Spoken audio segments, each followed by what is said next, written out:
Hello, and welcome to the 404 Media podcast, where we bring you unparalleled access to hidden worlds, both online and IRL. 404 Media is a journalist-founded company and needs your support to subscribe. Go to 404media.co. As well as other bonus content, subscribers can hear us answer their questions in future podcasts. Ask us anything you want on podcast at 404media.co. I'm your host, Joseph, and with me, in the ordinary order, I'm not going to mess it up just yet, with me are 404 Media co-founders Sam Cole. Hello. Jason Kebler. Hello. Wow. Oh, Whoa. yeah. Okay. Whoa, keep you on your Who's toes. next? I don't know. I wasn't going to comment. I just thought it was all business. Dude. And Emmanuel Mayberg. Hello, GM. GM. GM. No, I can't believe I just said that out loud. I've never said that. Pardon me. Yes. Okay. So after that very chaotic intro, let's keep the energy going. And we have a couple of stories today.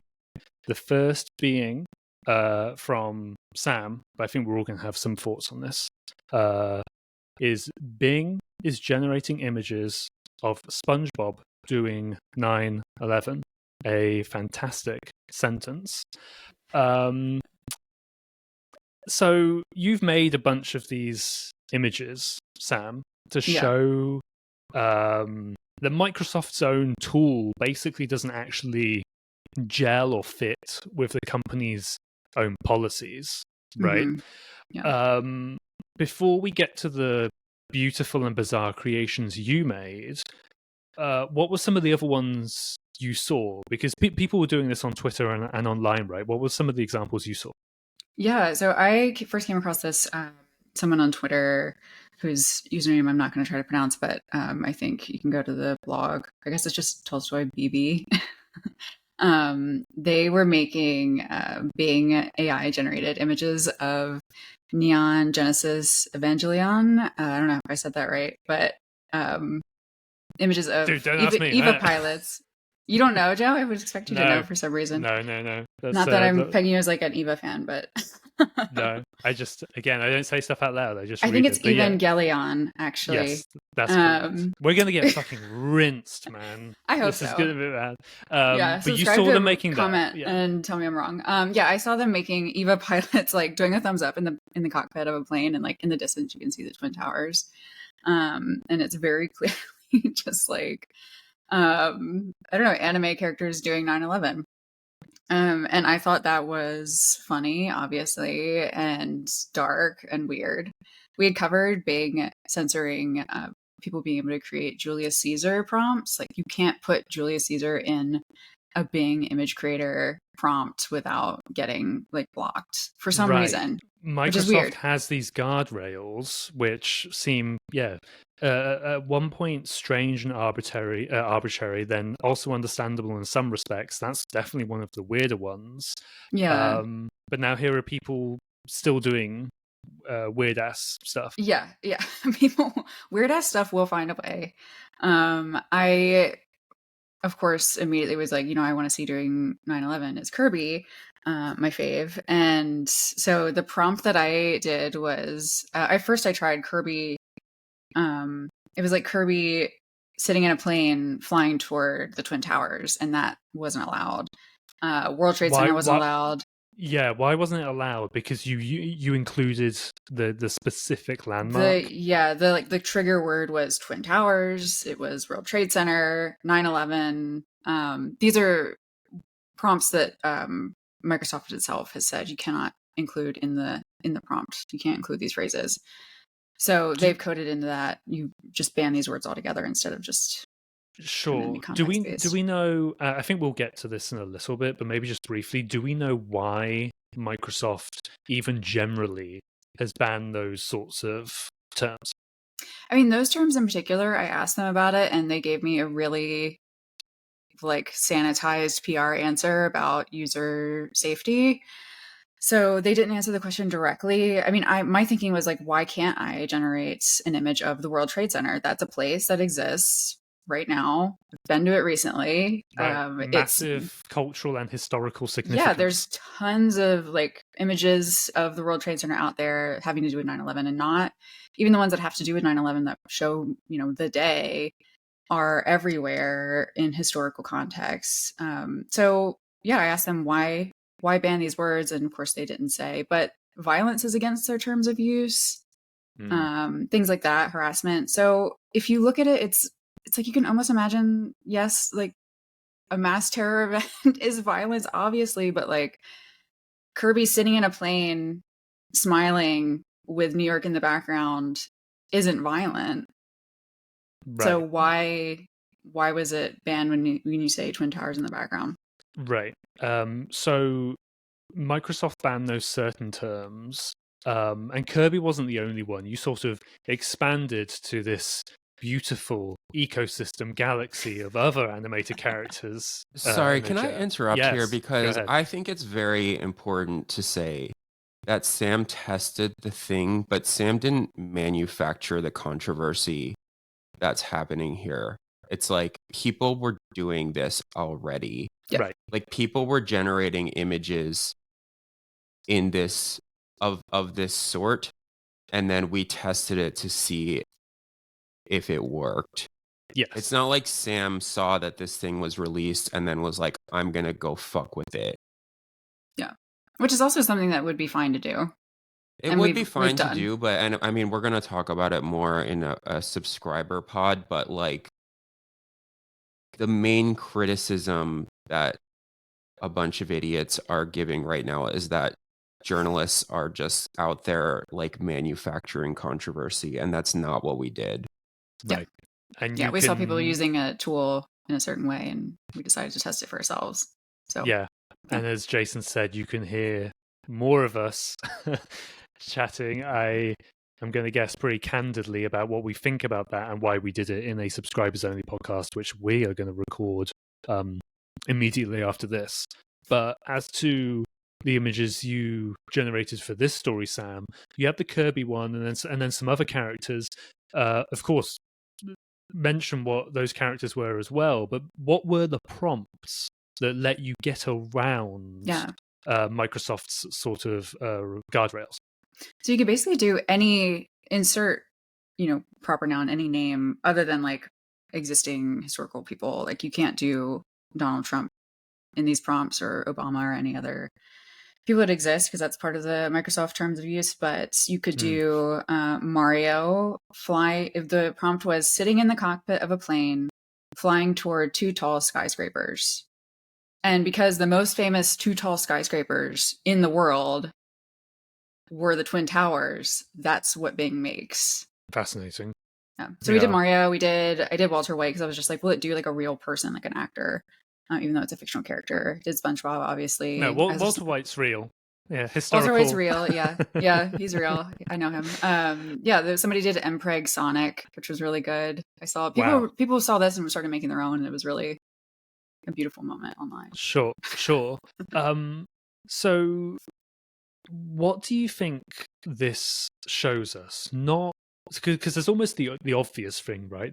That is, people find workarounds to guardrails on AI. I mean, yes, sure, but is there a broader point? Maybe you think here that at least the one I'm thinking of that jumped out in your piece when I read it was that humans are capable of abstract thought, and the AIs, the consumer-facing AIs at the moment, just aren't. What do you make of that? Yeah, it's I think there were a couple things, and we can get into this too in the longer conversation, but I think one of the main things for me was that I'm not totally sure Microsoft understands why it makes the choices that it's making, and it won't explain to journalists why it's making these choices. And I'm not sure if that's like this is their proprietary tool and they don't want to reveal. That's the thing that a lot of especially in AI, people are hesitant to reveal how the AI works because then people can work around it very easily. Mm-hmm. So I don't know if it's that or if it's that they don't know. I'm not convinced that they fully know. I mean, I offered to talk to Microsoft on background, just explain to me how this works. And I didn't expect them to be like, yeah, let's chat, but they couldn't even tell me kind of a rubric for why these things are happening or not happening on their own tool. I think it's just another case of they push this out because everyone's making an image generator right now. Everyone and their mom has got some kind of image generation platform for easy. creation of AI generated works. And they were like, we have to get in the game. And I think this happened with blockchain, it happened with metaverse shit, and now it's happening with AI. So I think if that's the case, is my assumption. But I think people should know why they're getting banned. You can get permabanned from Bing Image Creator for using the wrong word too many times. But if you don't know what the words are, how would you ever know? I mean, it's right. Absurd to me. And maybe some bans, this is getting a little bit hypothetical, but maybe some bans, wouldn't feel justified. Maybe let's say you were trying to use it to generate, racist images over and over again or something, or violent images over and over again. You get banned, sure, whatever. But then maybe you're trying to generate a historically linked image that's technically banned, but it isn't offensive, and then you don't really know why you're banned. It brings up all the sorts of social media access to social media and content moderation themes that we've seen, tons and tons of times before. I mean, I'll just read out Microsoft's statement, even though you said it was quite not super fluff. Detailed. Yes, it's fluff, but just so listeners have an idea of what Microsoft's statement was, they said, "We have large teams working on the development of tools, techniques, and safety systems that are aligned with our responsible AI principles." I'm getting tired even reading this. I'm sorry. Let me. Okay. I fell asleep. Now the second half. "As with any new technology, some are trying to use it in ways that was not intended, which is why we are implementing a range of guardrails and filters to make Bing Image Creator a positive and helpful experience for users. We will continue to improve our systems to help prevent the creation of harmful content and will remain focused on creating a safer environment for customers." So look, even though they didn't say we're stopping 9/11 or Twin Towers images for XYZ reason, they do say, they say that the use was not intended, even though right. Well, what does that mean? Yes. So they're what is the taking a intention? Position.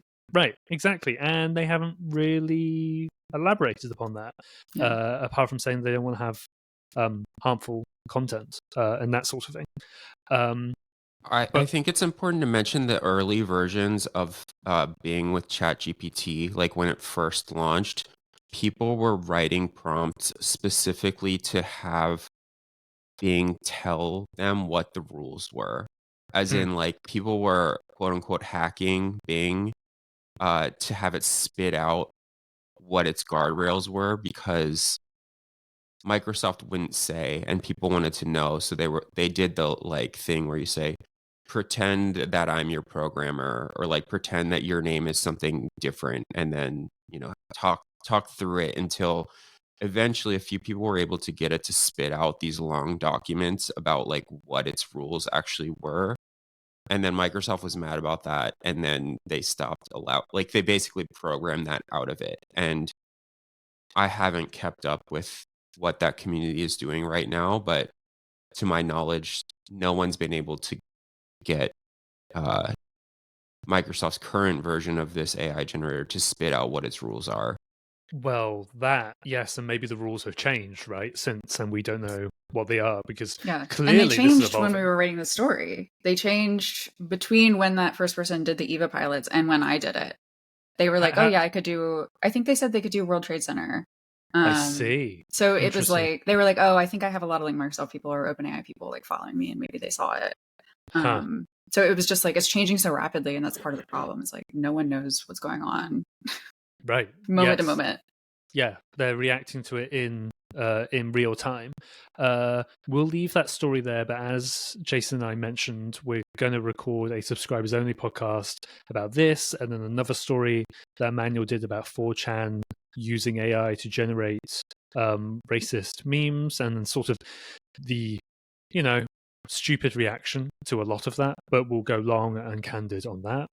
For the moment, we'll take a quick break, and then we're going to come back and talk about the fascinating economy of the ticket reselling ecosystem, and how a bunch of people have screwed themselves over and been really screwed over as well.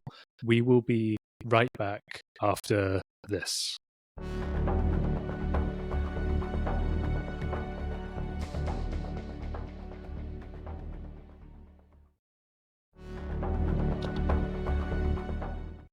And we're back. So Jason wrote this story, and if you've been listening for a while, you know that we've done a few pieces now on Taylor Swift reselling, and then Olivia Rodrigo. This one is much more about the economics of what is happening with ticket reselling. It's really, really interesting. The headline is "Low Demand for Travis Scott Creates Liquidity Crisis in Ticket Reselling Economy." So, this story is about what happens when ticket resellers try to push the limits of what they can achieve, right? They go too far and they end up getting screwed over. The long and the short of it is that resellers bought all of these tickets for Travis Scott, a highly popular artist. They made a massive miscalculation, and now those tickets are going for, $10 or $20, to the point where one group involved is potentially going to lose $1 million and maybe go under. So it shows sort of the impact of this underground economy. Jason, first of all, can you explain the relationship between ticket resellers that I think everybody knows about, and then credit card maxers, which I admittedly did not, but that's people who just try to get as many points as possible, right? What's the alliance between them before we go into the specifics? Yeah, so this was new to me as of last week. I wrote an article about Olivia Rodrigo, ticket scalpers sourcing their tickets through these credit card max buyers clubs, which was also a new concept to me. And essentially a buyers club is a company. It's a company, it's not actually a club. It's a middleman company that has people sign up for it who want to do what's called manufactured spend, which is where you spend money to hit a credit card spending bonus. Because when you open up a new credit card, often you can get $100,000 introductory points after you spend $4,000, something like that. Right. So they're looking for ways to spend money without taking on any sort of risk. And the most famous one of these ever was the US Mint. For a long time was selling dollar coins with no handling fees and no shipping fees. So you could buy $100 worth of dollar coins for $100 and have it shipped to your house. And so people would spend money on a credit card, get that, take the coins to the bank and get a refund. So they weren't actually spending any money. While getting points at the same time. It's basically free points. Yeah, so they were getting free points. So this is a loophole that the US Mint closed a few years ago. And in its place, there's all sorts of hustles. There's buy gift cards at the grocery store for a discount and then use that money to buy your groceries with. Mm-hmm. Things like this. Sure. And now they've moved, it seems, onto ticket reselling. Yeah, so these buyers clubs are middlemen who are hey, we have someone who is trying to acquire something that's hard to get, and they're willing to reimburse you if you use your credit card to buy it for them. So there's this company called PFS Buyers Club that I guess ironically has dealt in the rare coin industry. There's all these collector's coins that will go up for sale through the US Mint. And just like tickets, they go on sale at a specific time and they have a limit. It's one per household.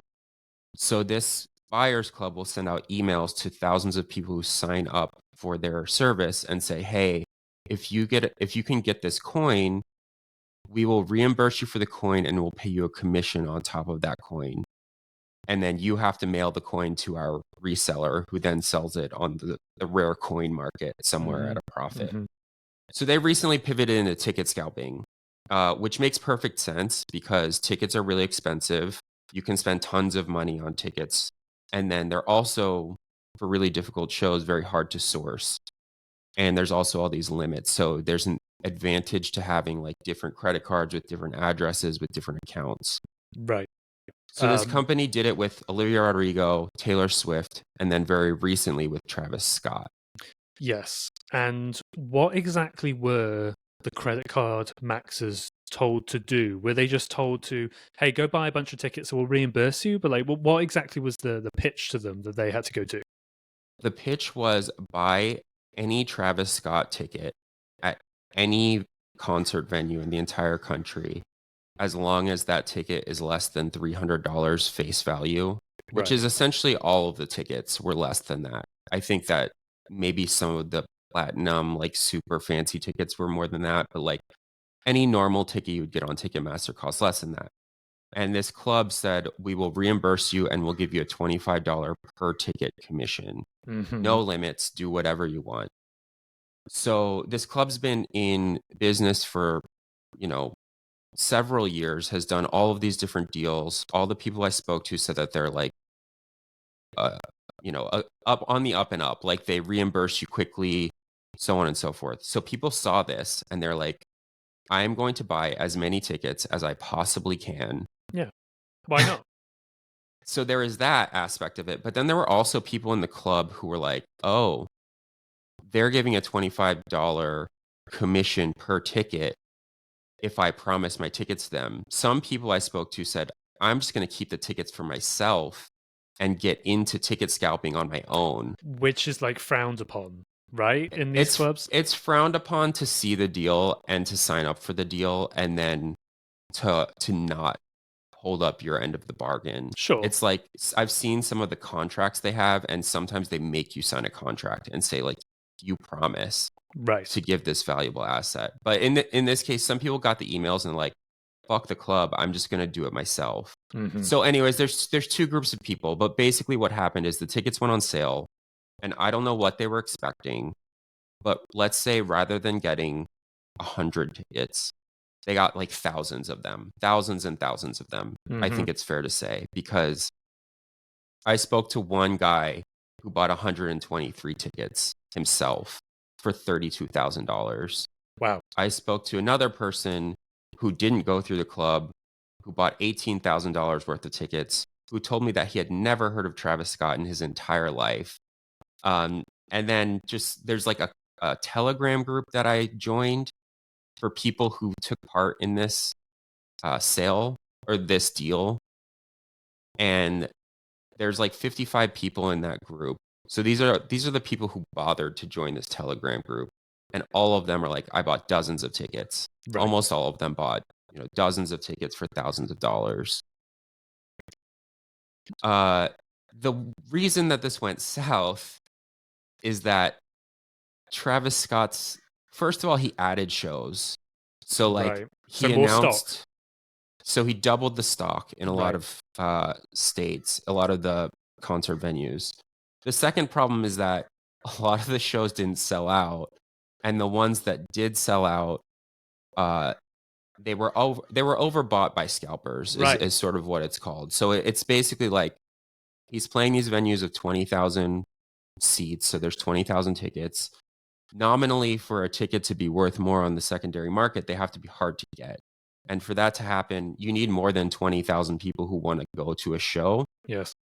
Which doesn't mean that the show is not going to sell out, because as we've shown, there's all these scalpers who bought tickets with no intention of actually going to the show. Yeah, it sells out, but it sells out to the scalpers. It sells out to the scalpers who want to then go make more money. Yes. And it's like, so let's say, like hypothetically, there's 15,000 people who want to go to a show, but there's 20,000 tickets available.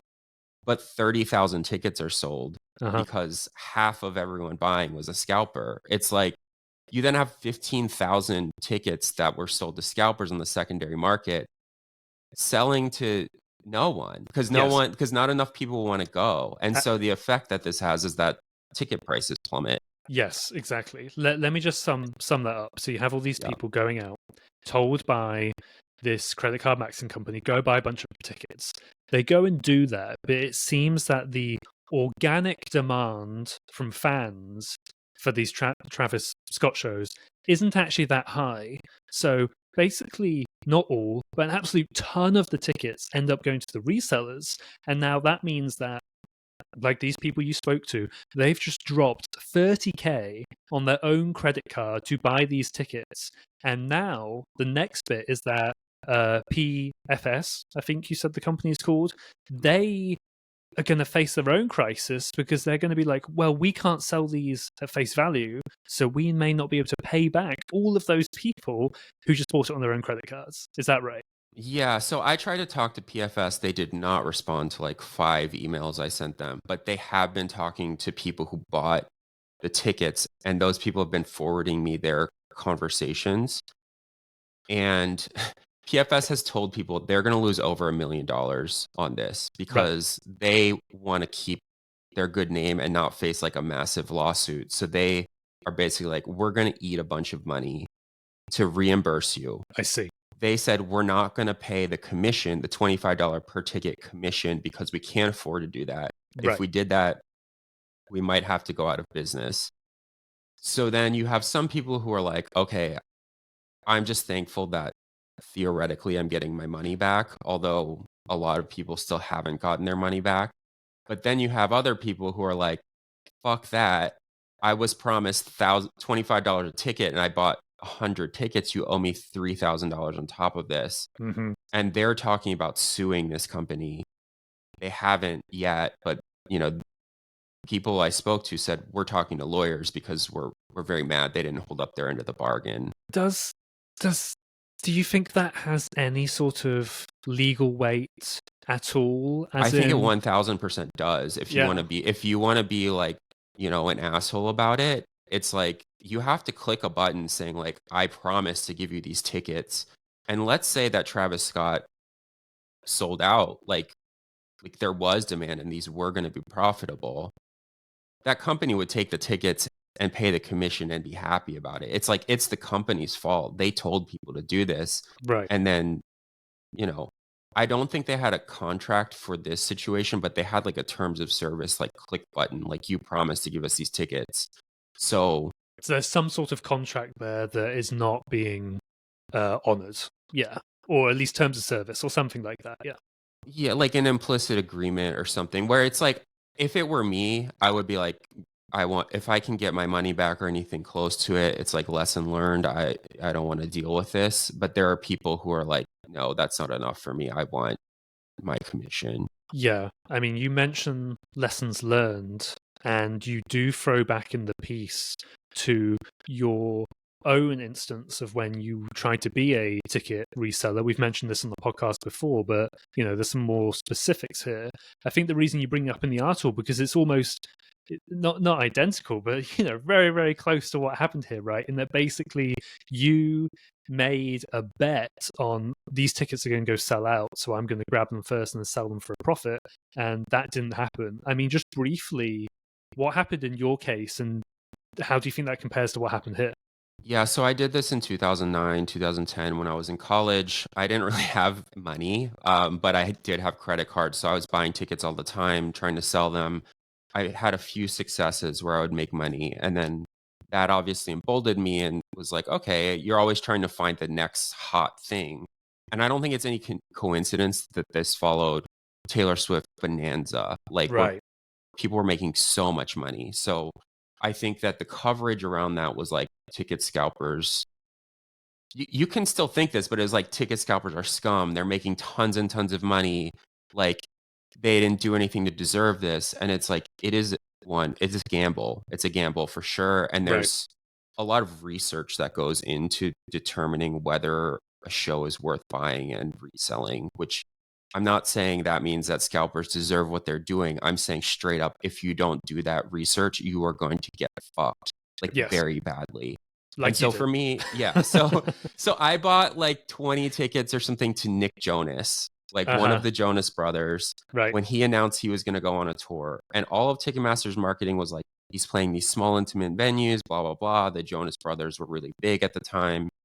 And in my mind, I was like, oh, Nick Jonas is the most popular Jonas brother. Like, this is definitely going to. Did you put a lot of research into determining he was the more popular one? Dude, everyone knows he's the most. It's like saying Justin Timberlake that's is where you the went most wrong. You didn't do the popular research. NSYNC. Yeah, you didn't do the research. No, he's the youngest one. He's the coolest brother. Okay, definitely. In any by case, by the way, I literally have no idea who you're talking about, so I'm just doing a bit. And I know, but I stand by it. Okay. But I guess he was shitty at making music, or no one wanted to go to the shows. Sure, because every show was like very hard to get tickets for. Like I had a really hard time getting tickets. And then when I did get tickets, I just like instant bought. I was like, buy. Right. So I did get, like 12 tickets across the entire country. And then I couldn't even give them away. Like no one wanted to go. They Mhm. sold out because scalpers bought all of the tickets. And that's what happened with Travis Scott. It happens all the time, every day. Every day this happens. Hmm. This was just a high profile example of it, you think? It's a high profile example, and it's also like it has this schadenfreude associated with a bunch of people getting into it for the first time because Right. this credit card buyers club is relatively new to the tickets thing. And then they sent out this email and all these people were just like, oh, I'll try this. Mhm. Which I think that's like the one other thing that I want to say is about people ask like, why doesn't Ticketmaster clamp down on this? And Ticketmaster gave me a little statement for this article where they said, we don't like scalpers and Congress should act and like all this stuff. And they also asked for a call with me after I published it, which I'm going to do later this week. That they aren't, I don't think they're mad. They just want to talk. Mhm. But nominally, no one wants this, right? Like nominally, scalpers don't want to be buying tickets to shows that they're going to lose money on. Theoretically, Travis Scott doesn't want to play concerts to half empty arenas because it's possible that he added shows in like Charlotte, North Carolina. So he's playing 2 shows in Charlotte. You can get I think the shows are like tomorrow or they start very soon. Mhm. You can get tickets to the show for like $12 and the face value was like 65 before fees. So, you're talking like $85 to $90 a ticket to get in, and now you can buy them for 12. So, and there's still thousands for sale. So there's going to be a bunch of empty seats. No one like theoretically wants this. But for every time a scalper buys a ticket, Ticketmaster gets a fee. Travis Scott is getting some percentage of the face value of this ticket. And in this case, I was able to tell Ticketmaster, not that I was trying to be a snitch, but I was able to say, like, hey, it was this company called PFS Buyers Club. They transferred the tickets using a Ticketmaster like API, Which links it, obviously, which to links it to Ticketmaster. their accounts. Yeah.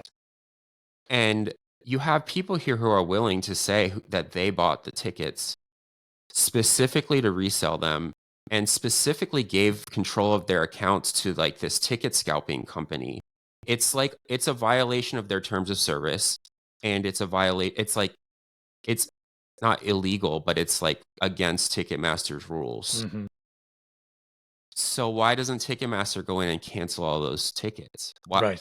Because if they did that, they would have to refund the scalper. It would be good for the scalper, but they would have to give back the money like that Ticketmaster they wins. made. Yeah. So Ticketmaster wins. So Ticketmaster can say until it's blue in the face that we don't like scalpers, but like the nominal solution to this is Ticketmaster cancels all these orders and refunds them so that the scalpers don't have any tickets so that they can't sell them on StubHub. But they're never ever going to do that for any show that doesn't actually sell out, that where people are actually making huge money. Jason, can I tell you, I have done a 180 on this since we last talked, because my question last time was, what is the value here? Like, who is this for? Mm-hmm. And now my opinion is that it's like the most beautifully American degen activity that I can think of, because we have taken like a simple transaction where somebody wants to see a show and we turned it into this financialized market for speculation. And that's what people want. Like, that is the service. We're taking a simple thing and we're just turning it into like a giant speculation market where Ticketmaster can collect fees. And that's like the actual business, right? And that's what we've been doing forever with crypto, with stocks, with Beanie Babies.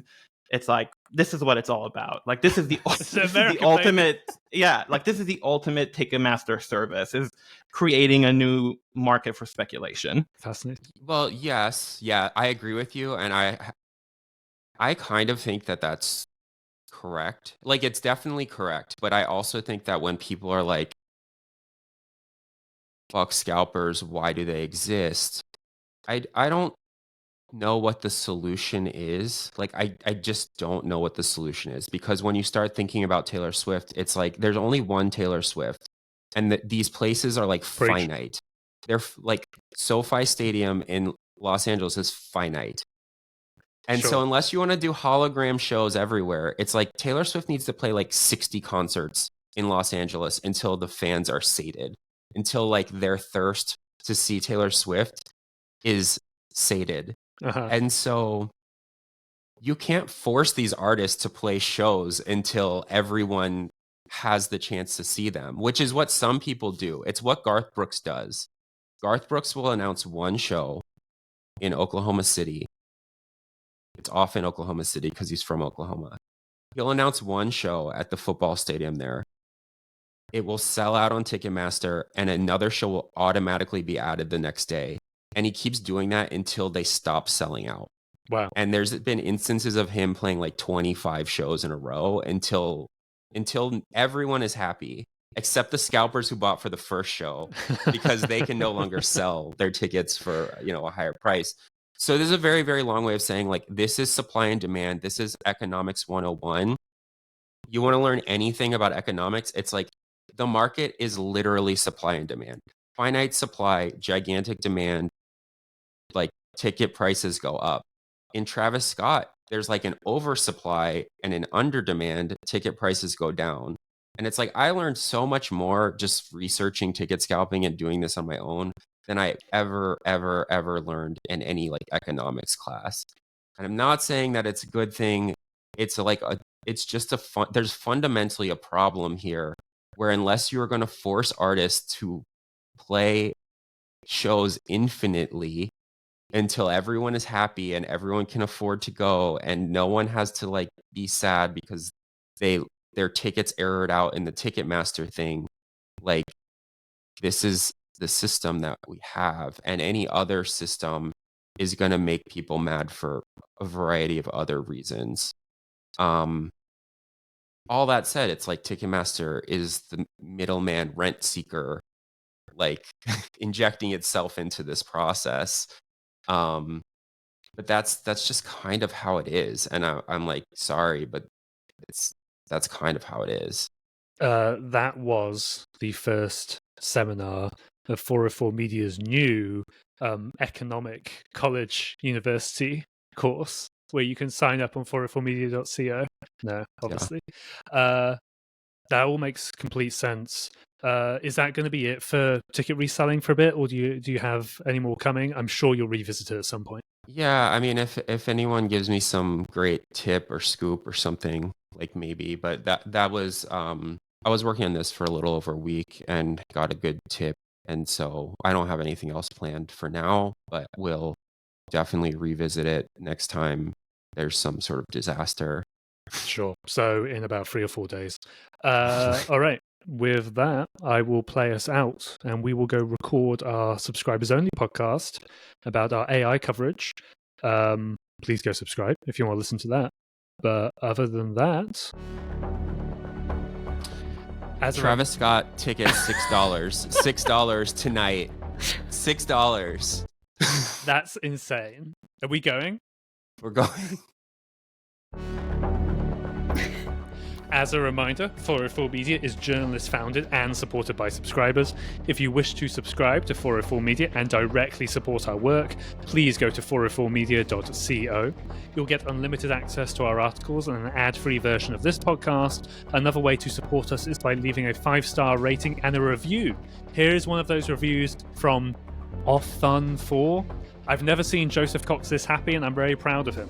Long-time listener of Cyber from Motherboard, and I just assumed he was really, really serious. But now he's cracking jokes and having a good time. Dude, so true. Thank you very much. This has been 404 Media. We will see you again next week.